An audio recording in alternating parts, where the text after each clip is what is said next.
Israelites were freed out of bondage and they forgot how to sing. The slaves forgot how to sing. So they looked up and they saw the birds chirping, and the birds taught them once again how to sing. So this is called the nigun of the birds. Ah, ya na na na na na na na, na na na na na na na na, na na na na na na na. Ha na na na na na. Got the first part? Ah, ya na na na na na na na. Na na na na na na na na. Na na na na na na na na na na. Here's part two. Pretend there's birds chirping above your heads. Na na na na na na na na. Na na na na na na na na. Na na na na na na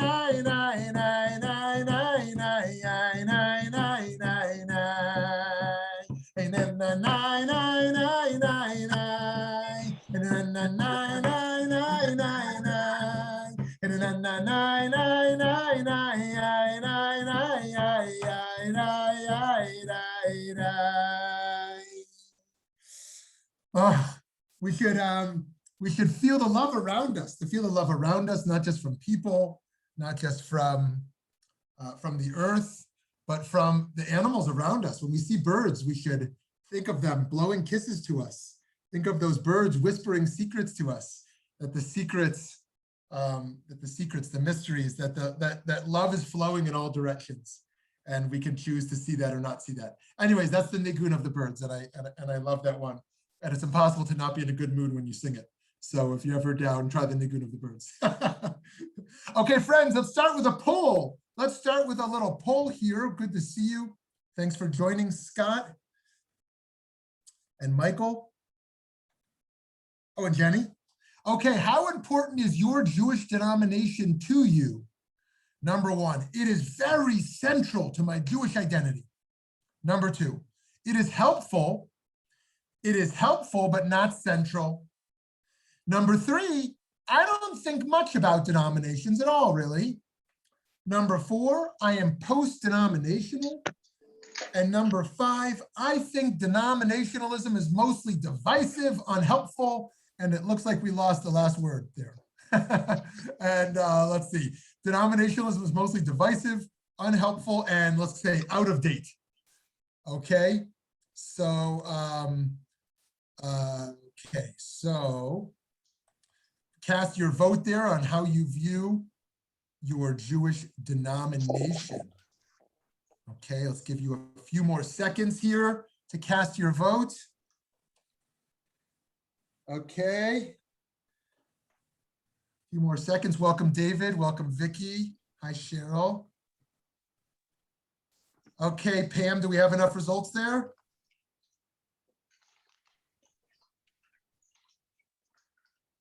Okay, very interesting.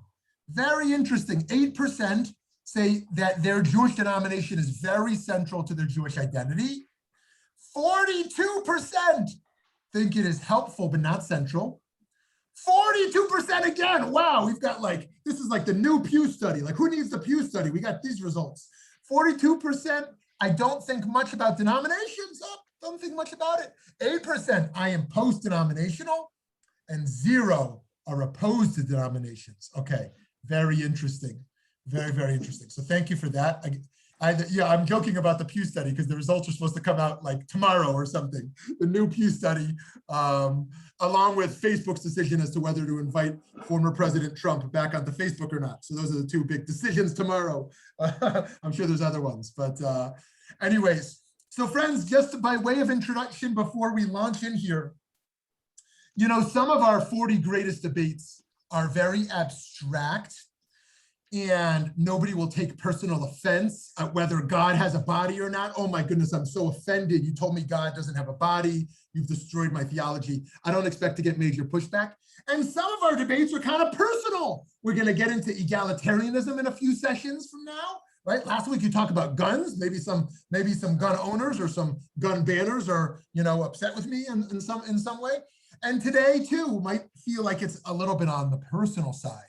And so I want to just frame this session by saying that I am not offering any praise or critiques for anyone's personal model of Judaism today. I am just looking to touch upon general trends in recent history. For Jews, recent means past few hundred years, right? Because we think in terms of millennia. And so you might find yourself saying, hi, I'm Orthodox and I don't believe in what you just said is Orthodox, or hey, I'm Reform and I don't believe in what you just said was Reform Judaism. My goal is not to describe every nuance of personal identity, but to show trends over the last 200 years and to show how one of the 40 greatest debates in Jewish history emerges in Enlightenment around Reform Judaism versus Orthodox Judaism. Okay. Now, some sessions I put on philosopher hat, some sessions I put on theologian hat, some sessions I put on activist hat. I got a lot of hats I try to wear, but this session I'm putting on historian hat. This is my historian hat. Okay, so here we go, friends. Here we go. And some sessions I like to speak in the moment voice. But something like this, since I'm naturally not a historian, I like to be very documented in what I say. So here we go. Friends, today, the many different versions, genres, and flavors of Jewish thought and Jewish practice, which we often call denominations, even though that word is far from encapsulating the uniqueness of one from the other, they blend into each other to such an extent that they exist more as a set of blurred lines on a continuum than as distant and distinct points making up some sort of polarity. In the late 18th century, though, as the modern age was beginning, two particular ways of expressing one's Judaism developed that could indeed be viewed as distinct denominations and that could be imagined as polar opposites in both creed and deed, the Reform and Orthodox movements. And I love these two pictures because they are the stereotypes of how you would consider these denominations. These Hasidim over there debating, oh, is marijuana kosher, right? Or is my toothpaste kosher? And these Reform women rabbis, dancing in a circle at the Torah in front in a room of women. Of course, the two denominations are far greater than those two pictures, but that kind of represents the stereotypical movements. So friends, of course, there are other Jewish denominations worth talking about, but these two are the earliest and had the most tension in their emergence, viewed as polar opposites. And so we're going to begin there. Of course, the main founders of conservative Judaism were Zachariah Frankel, living from 1801 to 1875, who founded the Jewish Theological Seminary in Breslau in 1854, and Solomon Schechter in 1849 to 1915 in the US. Although the United Synagogue of Conservative Judaism was not founded until 1913. Interesting enough, Frankel broke from the Reform movement when it came to praying in German versus Hebrew, an issue that the conservative movement continues to grapple with today in many regards. The Restructionist Rabbinical College was founded not until 1967. Renewal doesn't emerge until the late 1960s and early 1970s. And a reminder that Reb Zalman Schachter Shalomi didn't want the renewal movement to be viewed as a denomination, but as a flavor that could be tasted within every denomination. There should be Reform renewal, conservative renewal, Orthodox renewal, post-denominational renewal. He didn't want it to be a new denomination. Reform and Orthodox Judaism start much earlier than all of that. The first Reform temple opened in Essen, Germany in July 17, 1810, dating the founding of Orthodox Judaism as a matter of debate based on when that denominational label was used versus when the style of Judaism was organized, which is obviously much earlier.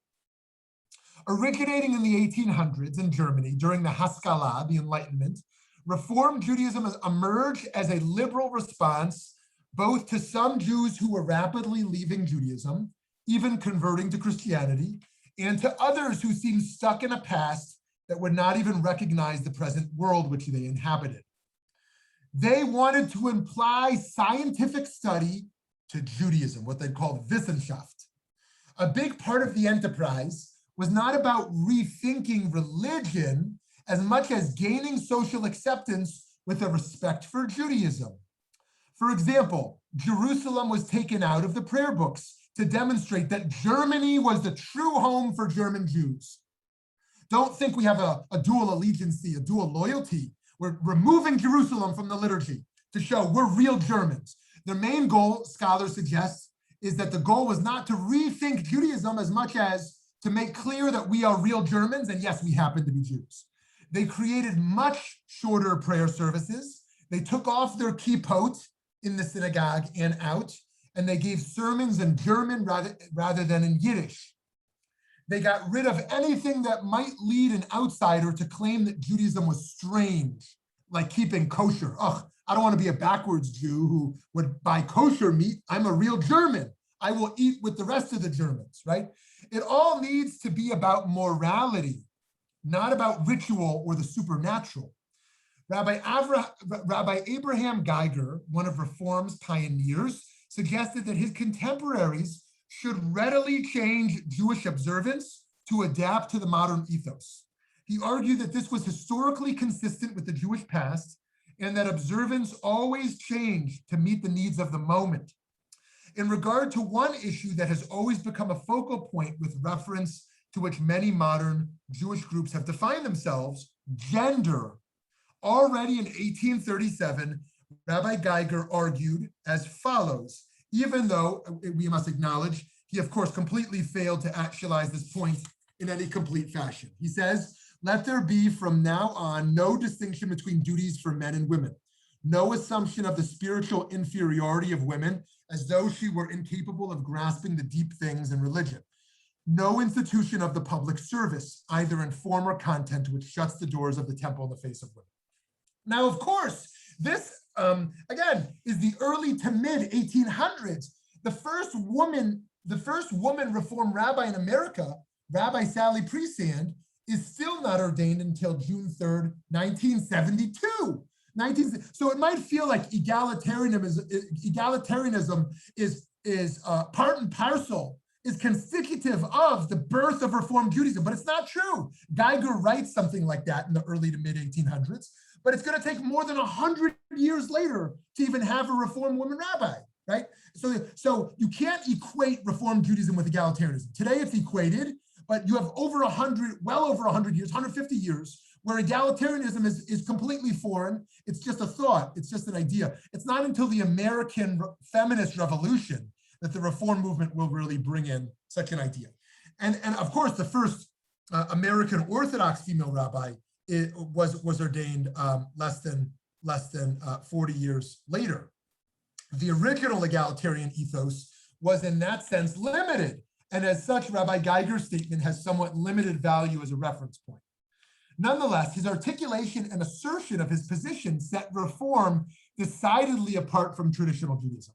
As a concomitant radical departure in the theological sphere, Reform Jewish thinkers generally argued that the Torah is not from God, but rather was written by people, by men, that Jewish law is not binding, and that Jews must move away from and maybe even denounce all historical practices that are outdated, alienating, offensive, seemingly superstitious, or just unhelpful. For the bulk of Reform thinkers, God eventually became not an all-powerful being that we can have a relationship with. Rather, God was thought of as part of the human spirit, not necessarily separate from it. Reform Judaism also came to reject the messianic idea.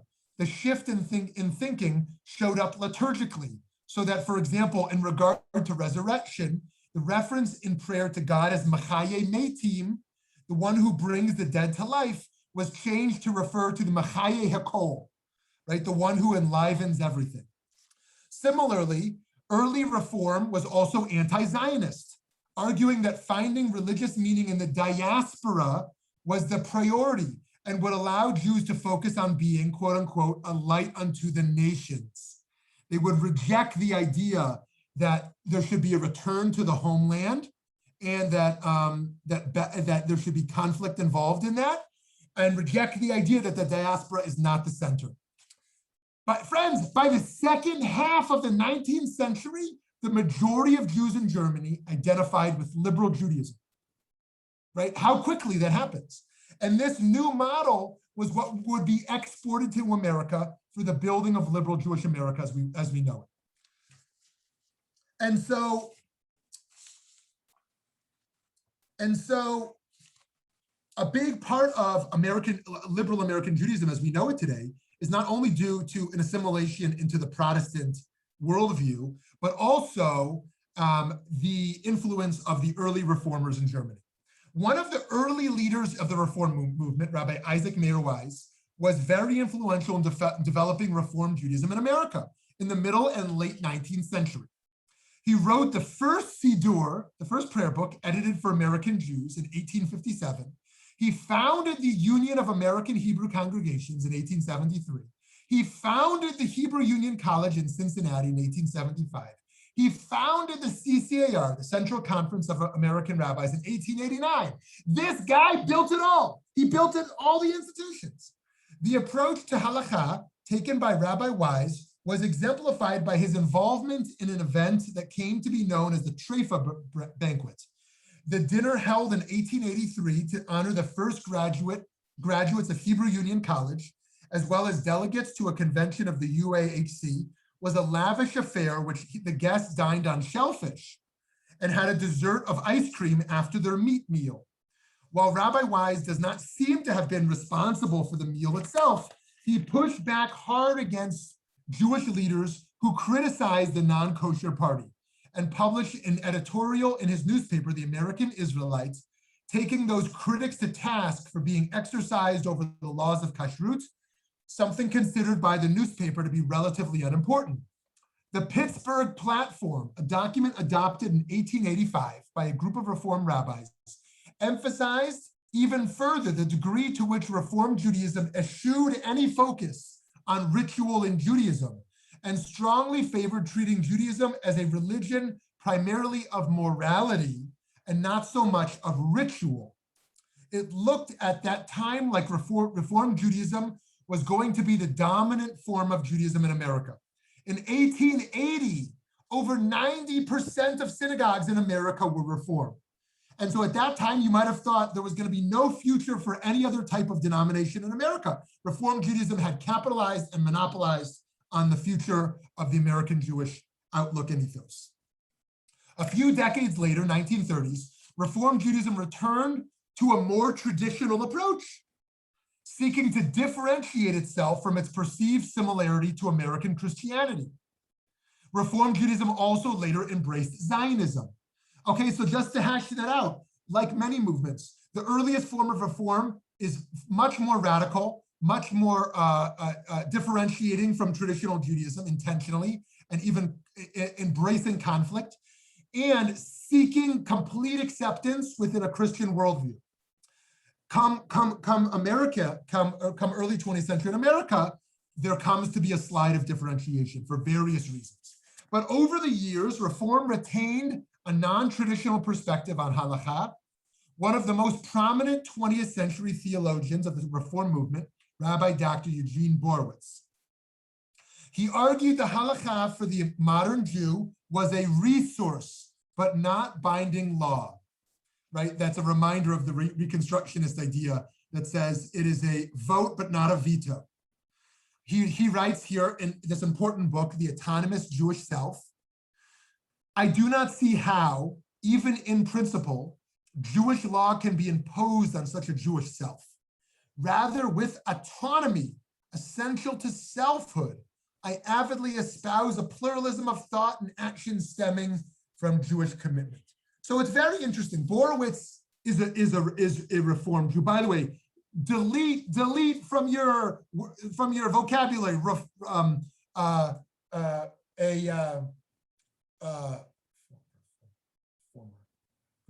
what's the way people miscall the Reform Judaism? I hear it every day. Reforming. What's the word people use mistakenly? Reformed.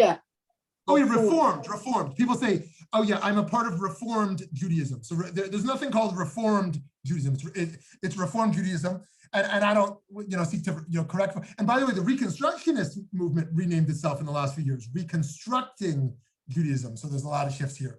And in any case, Borowitz is a part of a traditional enterprise within the Reform movement, and that he is seeking to root the movement back in engagement with traditional thought, but is also being clear that he will not break from the modern idea that we don't obey God, we obey reason, right? And there's a lot to unpack there, but the ultimately, to be a modern person means you are a person of reason, not a person of revelation. You don't seek to obey a word of God, you seek to obey your conscience or your the best rationale you can come up with. There's no ideal of submission. And so Reform Judaism wants to breach this idea that Jewish tradition is completely compatible with reason as we see it, and anywhere it's not, it should be changed. Of course, this is not an invention of Reform Judaism. Saadia Maimonides has such an idea. Saadia Gaon said, if you see a conflict between revelation and reason, you're misinterpreting one of them. You have to go back to reason and rethink your reason. And if that didn't work, go back to revelation and reinterpret revelation. So the rationalists in the medieval times very much had this idea, but the Reform movement takes it to a new level here. So here, Borowitz is not only speaking of the idea that the halakha is not of divine origin, but also that religious law itself could never be binding for a modern person who understands autonomy to be of principal importance. Notwithstanding the views of leaders such as Wise and Borowitz, Reform Judaism has hardly lacked religious imperatives. Thus, while Reform has prioritized the ethical over the ritual, Reform thinking grounded ethics in religious doctrine. So although some non-Reform rabbis were involved in the civil rights movement of the 1960s, Jewish participation in that movement came mostly from the ranks of Reform rabbis and Reform Jews. Protesting injustice was not a secular political act as much as a Jewish act. For Reform Judaism, egalitarianism is taken for granted in our era, since equality is viewed as a fundamental principle. Similarly, intermarriage is widely embraced today by Reform Judaism, since there should be no barriers to love. And the Reform movement defines its faith in terms of, quote unquote, the covenant between God and Israel as expressed over the generations in the teachings of an ever-evolving Torah and tradition. That comes directly from the URJ's website. So these are dear friends of mine. I even smile when I see them because I love these three people who could be viewed as, on the staff level at least, not on the lay level, as the leaders of Reform Judaism today. Rabbi Jonah Pesner here, the head of the RAC, the Social Action Branch. Rabbi Rick Jacobs, the head of the URJ, which is the umbrella, and Rabbi Hera Person, who is the president of the CCAR, the rabbinic body. I don't remember if she is the first woman or the first lesbian, but she certainly made history when she became the president a year ago. Oh, no, she's not a lesbian, excuse me. So she's the first woman. I don't know how she identifies. So excuse me, just erase that part. But all three of these folks are wonderful people and great leaders and thinkers. And actually, Rabbi Rick Jacobs and Rabbi Person will be speaking at VBM again this summer, so you can learn from them. We're thrilled to have them back. Rabbi Jonah Pesner has been with VBM many times. And in any case, these are three of the many faces you'll see representing Reform Judaism today, but the three most prominent. Over the course of time, Reform suffered losses in its numbers due to assimilation out of Reform Judaism, just as members of other sectors of Jewish society have become assimilated into the broader American ethos, indeed the world populace. Even as the late 20th and early 21st centuries have seen a strengthening of more traditional brands of Judaism. Nonetheless, more American Jews check the Reform box when given the choice to check a denominational box than any other grouping. But Reform Judaism today, primarily in an American phenomenon, is the largest stream of Judaism in America and Canada. However, in Israel, Europe, South America, South Africa, and other places in the world, Reform Judaism is rather small, and for lots of reasons. while Reform Judaism tends to appear something somewhat monolithic. By contrast, there is no one Orthodox Judaism. Reform Judaism has one umbrella organization, the URJ. Rabbi Rick Jacobs, pictured here, is the head of it. One rabbinic association, the CCAR. Rabbi Person here is the head of it. One social action agency, the RAC. Rabbi Jonah Pesner, pictured here, is the head of it. And one global organization, the World Union for Progressive Judaism. It is very, very centralized, even though it celebrates diversity. Orthodox Judaism, on the other hand, is completely fractured among various Hasidic groups, different non-Hasidic ultra-Orthodox factions, and so-called centrist Orthodoxy, modern Orthodoxy, and open Orthodoxy, not to mention Ashkenazic and Sephardic differentiation, something that you don't see it differentiated in other denominations in the same way. There are countless different Orthodox umbrella organizations and rabbinic associations, and there is often enormous division between these camps. While reform is centralized and decisions of ethics committees are binding from within that hierarchy, so to speak, for Orthodoxy, different factions reject the authority of others. The leadership of different Hasidic groups, such as Chabad and Satmar, Halacha Decisors affiliated with Yeshiva University and Yeshivat Chovevei Torah, and even members of wider subgroups, such as Sephardim and Ashkenazi. The general approach of mainstream Orthodoxy might be articulated as holding that the Torah is the word of God, that halakha is binding, that sweeping halachic change is largely antithetical to Jewish authenticity, and that gender differences are not only to be embraced, but largely celebrated. Rabbis in the Orthodox world were originally and traditionally seen as authority figures whom one sought for a ruling. Like early Reform, early Orthodoxy too was not Zionistic. Remember this, friends. Early Reform and early Orthodoxy both reject Zionism.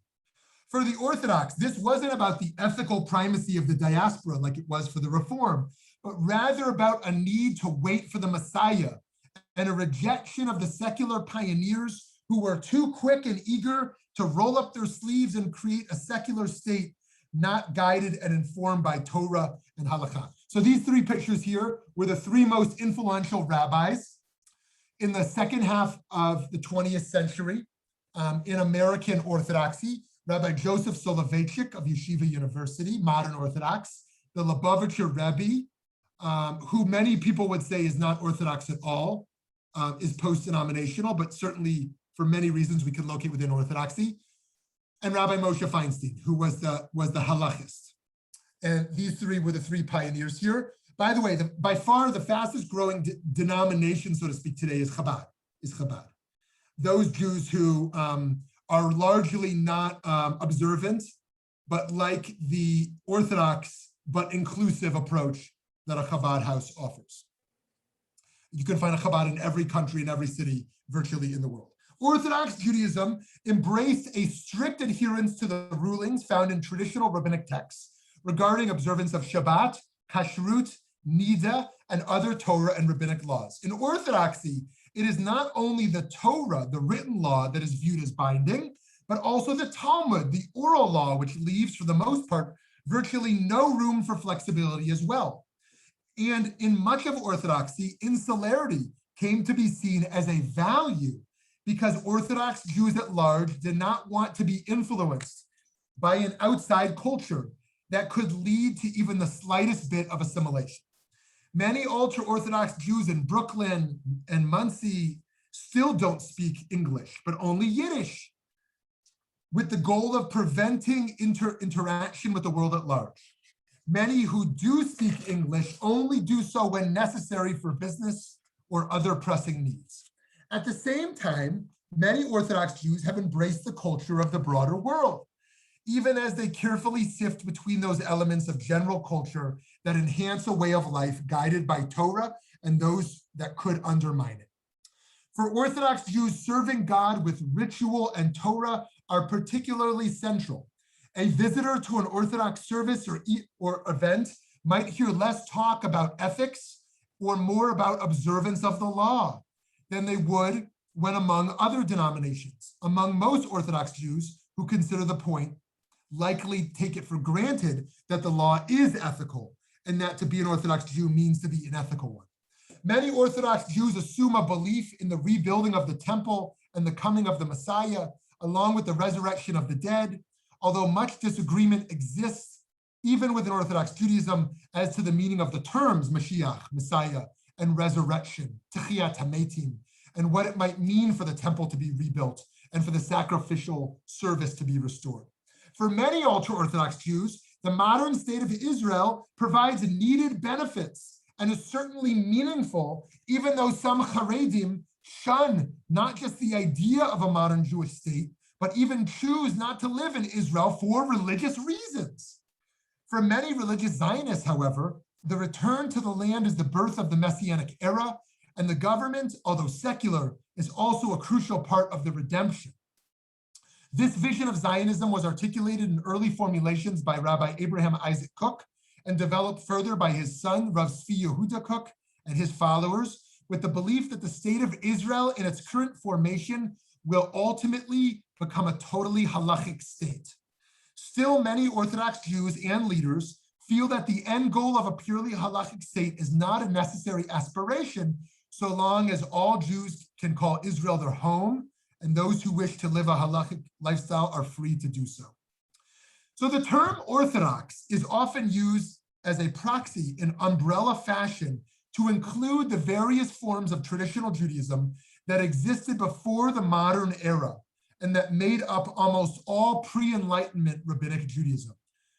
The term Orthodox isn't actually mentioned, or at least not recorded, however, until it was used in a 1795 Berlin publication called the Berlinische Monnschrift. The term was used to describe those who were in opposition to the Enlightenment, while the Reform used Orthodox as an insult to show how barbaric the traditionalists were. The people described by this term at that time didn't like the fact that the foreign title emerged from Christian German discourse. They preferred titles such as Torah True, Gesetz True in German. So friends, once again, I want to just reinforce this point. The Orthodox did not call themselves Orthodox, meaning one truth. The Reformers labeled them Orthodox as a derogatory term to say those backwards folks who are barbaric traditionalists.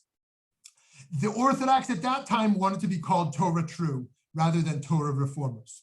At some point, however, after the advent of Orthodox Judaism, an Orthodox subculture that ultimately came to be known as modern Orthodoxy came into existence. One feature of the modern Orthodox approach in its perception of secular knowledge as a positive force to be incorporated into Jewish thought rather than at most something to be studied for utilitarian purposes. Some will ascribe the birth of modern Orthodoxy to Moses Mendelssohn in 18th century Germany, although others credit Mendelssohn with the birth of the Reform movement, given his prominence in the Enlightenment itself. The modern Orthodox were attracted to Mendelssohn's idea of being a Jew at home and a person in the streets, whereas the Reform would be attracted to the articulation that came from Judah Leib Gordon. Others will point to Rabbi Shimshon Raphael Hirsch, 19th century Germany, who championed the idea of Torah in Derech Eretz, Torah alongside the way of the world. He was the founder of what was called Neo-Orthodoxy, what today would be called modern Orthodoxy. This camp was not like the other Orthodox camps. He said you can shave your beard, for example. Also, instead of fighting with Reform Judaism and denouncing them, he said it's best to just not talk with them and let us do our thing and them do their thing, right? This would be like a Chabad approach today. Chabad completely rejects Reform and will not talk publicly with them, but doesn't want to fight them. It's not very attractive to fight them. So they say, I'll never, by Chabad rulings, you are not allowed to sit on a panel with non-Orthodox, non-Chabad rabbis, but they will say, we're all Jews, so I'm not going to publicly denounce anyone, right? So this would be a similar approach. Okay, let everybody do what they want. There's a general tolerance, not fighting, but but we will not embrace them or even talk with them. Okay, so this is Hirsch's model, and this camp is not like other Orthodox camps that he's describing here in regards to the shaving, the other denominations. Others will point to the birth of a modern Orthodoxy from Rabbi Joseph Soloveitchik, 20th century New York, affiliated with Yeshiva University, whose motto is Torah Umada, which literally means Torah and science. Although in his context, it's intended to imply and refer to Torah and general knowledge. While Orthodox Jews can be found throughout America, the majority live in the eastern tri-state area. The largest Orthodox yeshiva outside of Israel is found in Lakewood, New Jersey. In visiting any major country outside, around the world, Orthodox synagogues will be found, once again, especially Chabad houses. So Reform Judaism, huge in America. Once you leave America, you go around the world, you're mostly going to find Orthodox. The relationship between the Orthodox camp and the Reform has been manifested in a variety of contexts. In the 19th century, the Reform rabbinate pushed back on Orthodoxy when its work eroded traditional halachic practice, but the matter went both ways. Rabbis such as the German educator, Rabbi Yaakov Ettlinger, organized anti-Reform manifestos. So it wasn't like the Orthodox were only discrediting Reform and the Reform were full of love, or the Reform were hating on the Orthodox and the Orthodox were full of love. It went both ways. Israeli Reform and Orthodox Jews tend to live in very different communities and do not interact much, although conflicts do occasionally emerge. And while the chief rabbinate imposes its rules upon the entirety of the state of Israel, notably regarding many status issues and life cycle processes, there's only a minuscule Reform movement in the state of Israel. If one reads the news of Women of the Wall, one might think that the Reform and Orthodox Jews are clashing constantly. The reality is, though, that many leaders of that effort to allow women access to prayer opportunities at the Western Wall are either affiliated with branches of Judaism other than Reform or have no special affiliation. Indeed, many members and sympathizers of Women of the Wall often go out of their way to wear tefillin, something many men involved in Reform Judaism do not regularly do. In America, one significant difference between Judaism as practiced today in Orthodox communities on one hand and Reform communities on the other hand has to do with Jewish identity. The accepted norm within Orthodoxy is that one is only considered a Jew based on either matrilineal descent or a halachic conversion, while the Reform movement accepts both patrilineal descent as well as a less rigorous form of conversion, which does not require of the convert a commitment to halachic observance. Conversions through the Reform movement have become a right for someone who wants it. You want to convert? It's your right. And the process will be clear and short in order for the convert to be welcomed.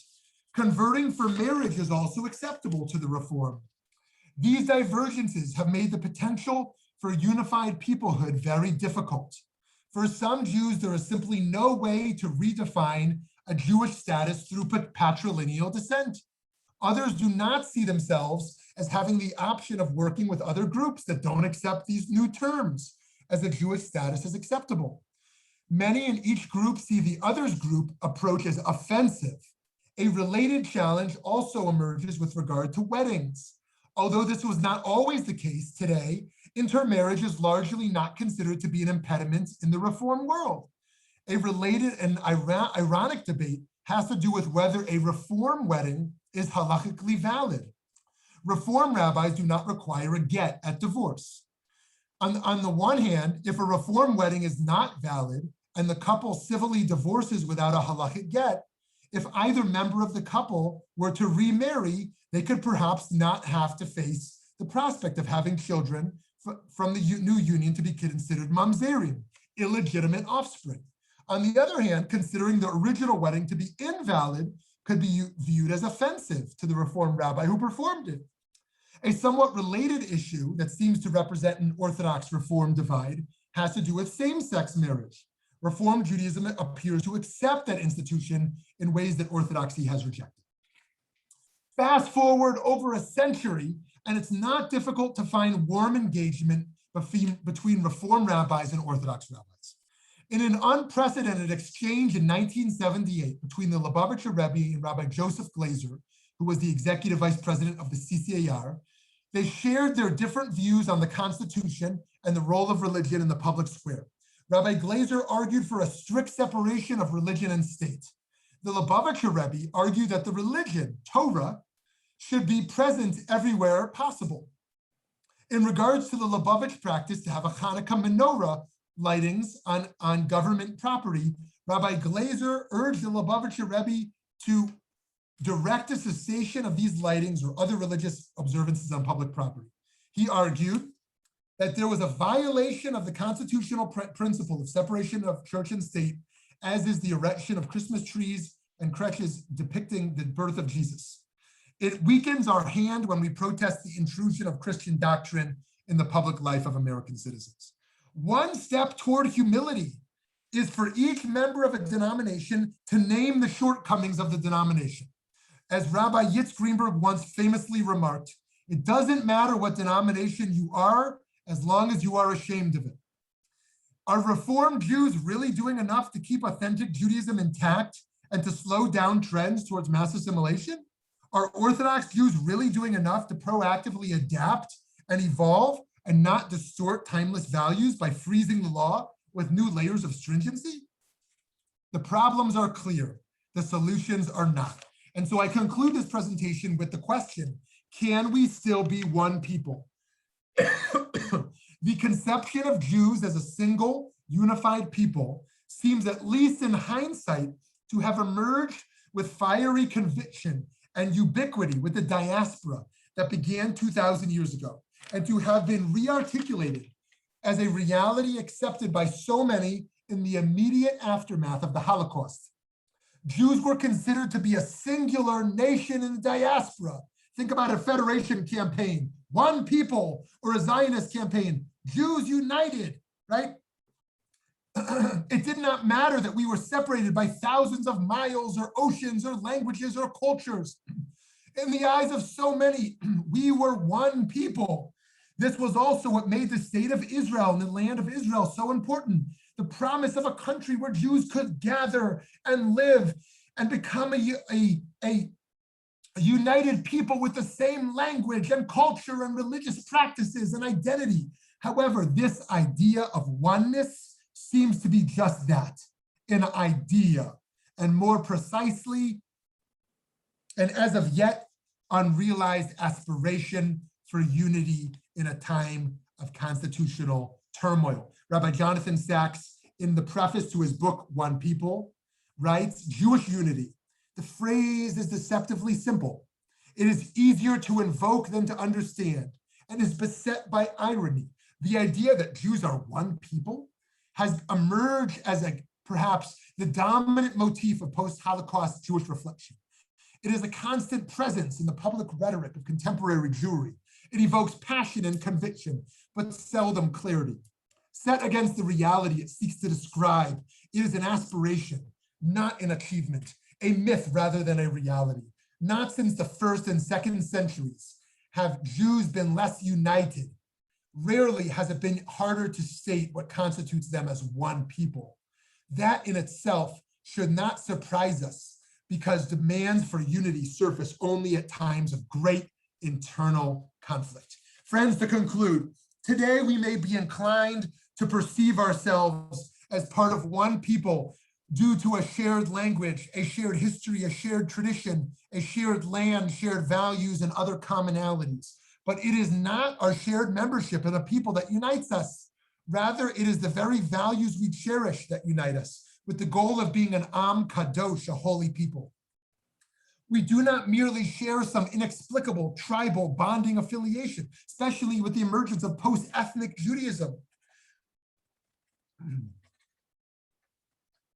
When we prioritize our mere existence, our survival over our values, we depreciate that very existence. We make our survival less significant. I encourage our unity to be based on Jewish tradition, common values of justice, ethical responsibility, truth, and peace, and not only on a singular conception of national peoplehood. The shifting nature of both Orthodox and Reform movements, of course, and other denominations, over their relatively short history, stands witness to the fact that what endures as Jewish identity is a shared tie to an ancient wisdom. whose values and mores have evolved over the generations, whose Judaism is not some form of static nationalism. We must not only survive as a people, but also must and can thrive as a people. To do that, we must redirect our respective orientations beyond ourselves toward the other, living with the other in the realm of common ideas and ideals, in order to find our collective way back into and realizing the dream of Jewish unity. So friends, that was by far the longest presentation we've had. So my apologies for that. Sometimes a debate is a singular debate like Meir Kahane and Yitz Greenberg or Hillel and Shammai. Here we're dealing with a history of a few hundred years. And so I intend to return back to a shorter model of presentation and a larger dialogue.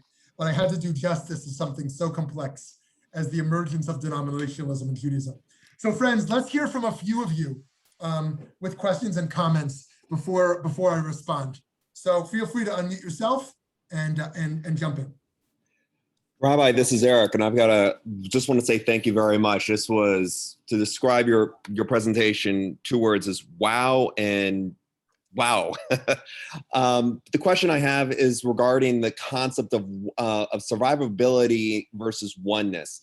In the last recent years, we've seen that, yes, there's different debates between, as you gave the example about Chabad won't be on the panel with Reform, and you've seen that in the example of Orthodox as original derogatory term towards Orthodox, but you've seen the concept of survivability. For example, when you've had shootings in temples, the Holocaust, when the Jews have been externally attacked, it seems to be a sense of like, we're more the unit, the oneness from an external perspective of like, let's band together because there's a survival concept takes over rather than the internal challenges that between Orthodox and Reform.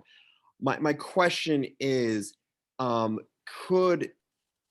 is there been an aspect where both Orthodox and Reform are moving forward that goes beyond this survivability against like external threats, or has that been just history shown that we've not been able to get beyond that? Beyond the survivability, there's too much differences in the two where that concept of oneness is just an abstract idea. Great, thanks, Eric. Great question. Great points. Okay, let's hear from someone else as well. Rabbi, the one thing I'd have is this question of this focus on Jewish identity. Is that more of an American concept? Because in this country, it kind of parallels, is it not, a movement about Christian identity? Are we a Christian nation? This has gone on for hundreds of years. And is the question of a Jewish identity, or is that something that is more international and not is a focus in Europe and other parts of the Jewish world as well? Wonderful. Thank you so much, Michael. Someone else? Just a quick question. You talked about for the Orthodox, a lot of the Orthodox strands, that the Torah was binding and the Talmud and whatnot. What would be the equivalent language that a Reform sect would use? Would they say, yeah, we're bought in on the Torah as well, or would they say, that was great centuries ago, but we would like, how would they describe their embrace or attachment or alignment with the Torah, I guess? Great question. Thank you, Scott. Okay, let's hear from some more folks. My grandparents were Russian immigrants. When they came here in 1900, they were practicing Orthodoxy. Their children, however, revolted and became Reform. I was brought up Reform, and now my daughter is a lot more Orthodox in observance than I ever was. So it seems to me that each generation kind of shifts And in many cases, they oppose what their parents did. Great points also. Amazing. I just want to hear from more people. This is great. I'm taking notes on all of this. Thank you, Eileen.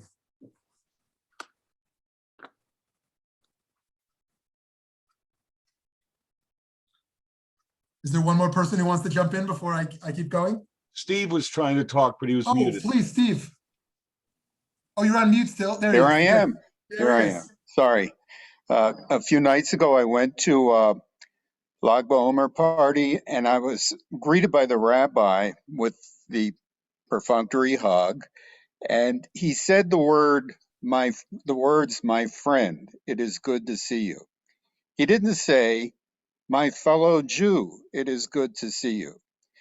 And I was thinking on the way home, I'd almost rather be called my friend than my fellow Jew. Actually, I'm kind of like the Shabbos Goy compared to this guy, so maybe he didn't think of me as a fellow Jew, but I love the phrase, my friend. It is not that important for me to hear my fellow Jew. The end. Okay, Steve, can you add to that last bit? So why being called friend is clear. Why being called fellow Jew would not be important. Are you saying the peoplehood is not central to your identity?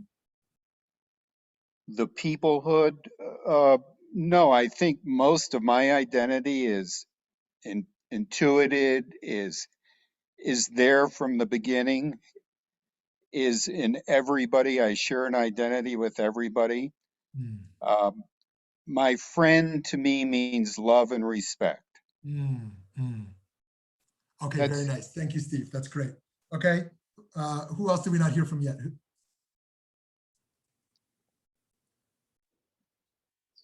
Yes, Vicky. Okay, I'm just going to add, I loved Eileen's story, and I think it's the story many of us have in our families or and know people that are following that path. But I just wanted to say, for me, the notion of unity really doesn't do it, but the notion of oneness and looking at manyness, that there's many of us within there's many strands that constitute that sense of being Jewish, and also that I don't see things in terms of rejection. I see more in terms of responsibility and my own personal responsibility to figure out where I am on the spectrum and what speaks to me and to act on that. Great. So good. So that's a great segue in, because I think Vicky moves us towards the next step, which is the point of this is not to condemn one denomination or another or reject one or another, but to get clarity on who we are and what form of Judaism we want to go deeper into, and to be self-aware of what we're choosing and why, and to work to to strengthen that work based on our values intentionally, and to understand where the history came from and why, to have that kind of self-awareness, and to strengthen the manyness. We are unique at VBM in that we truly cherish pluralism, the manyness that Vicky was talking about, in that, but by and large, Reform Judaism and Orthodox Judaism reject pluralism, which is to say that Reform Judaism would reject orthodoxy as true, and Orthodoxy would reject Reform as true. Will there be some respect here and there? Yes, but they will by and large reject pluralism. And so actually, I think that while many throw around the term pluralistic, there'll have to be a lot of work done to actually create spaces that can embrace the manyness of Jews. And I don't believe there is a Jewish community, but Jewish communities, many Jewish communities involved there.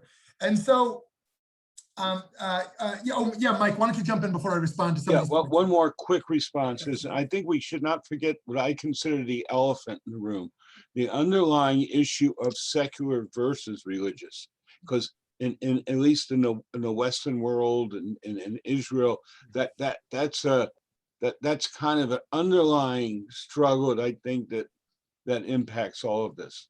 Yeah, and I think that I appreciate that, because that picks up on Eileen's previous point that the greatest trends, as we will see from these studies, are that the next generation picks one of those two.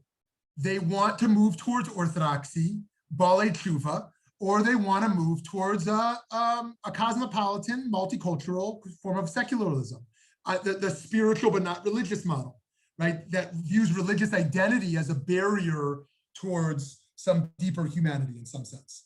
And so the rejection of the parents' Judaism is much more common than we once saw. Now, to go to Eric's point around the sustainability versus the oneness, I think you're exactly right that undoubtedly the greatest correlation between anti-assimilation is not about some campaign that Jewish institutions lead, but is anti-Semitism. The higher the threat against Jews, the more Jews remain Jewishly identifying. The less the anti-Semitism, the less they do so.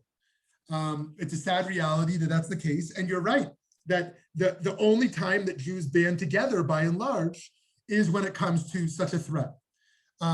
So I do think that oneness, as you pointed to there, Eric, is precisely that. It's an idea.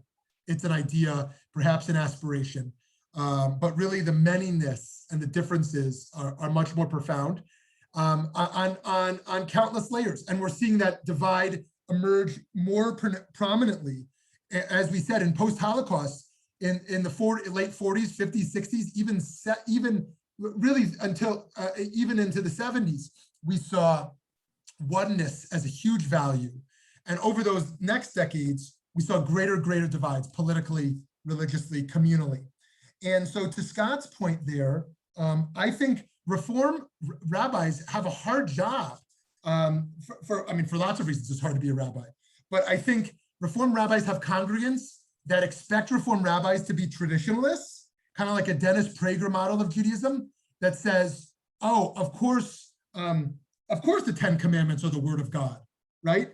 But of course the Talmud is not binding. Of course I'm not halakhically bound.